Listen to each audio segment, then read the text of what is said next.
Kovo 11-osios eitynės kasmet gražėja ir tai jau tapo iš tikrųjų graži tradicija. Tačiau žiniasklaidos puolimas kiekvienais metais ne tik, kad nemažėja, bet kai kuriais momentais netgi ir padidėja. Kaip matote, kodėl taip atsitinka?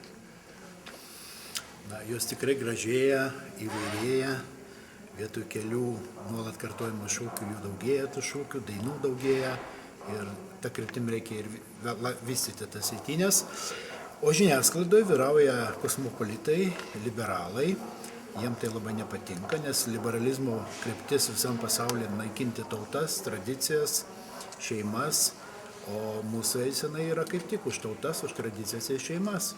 Ir natūralu, tai aš tikiuosi, kad išaugs nauja karta žiniasklaidos veikėjų, operatorių, režisierių, redaktorių ir ateityje ta nuotaika pasikeis.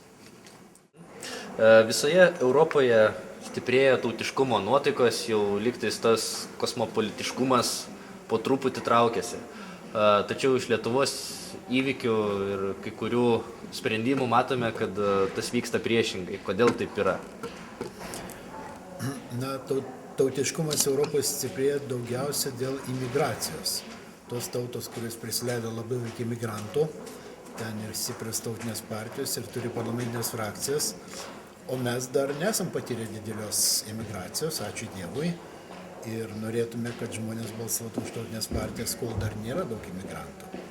Tai bus geresnė proga apsiginti nuo to imigracijos srautų ir tikimės, kad Lietuvos rinkėjai susipras.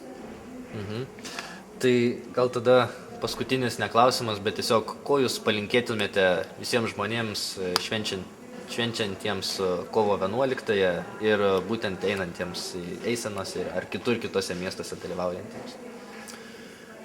Nešti tą šventę, tą nuotaiką kovo 11 per visą gyvenimą ir ne tik šventės metu, o ir kasdieniniam darbe, vaikų auklėjime ir nešti į sekantį šimtmečius. Gerai, tai dėkui Jums labai už pokalbį.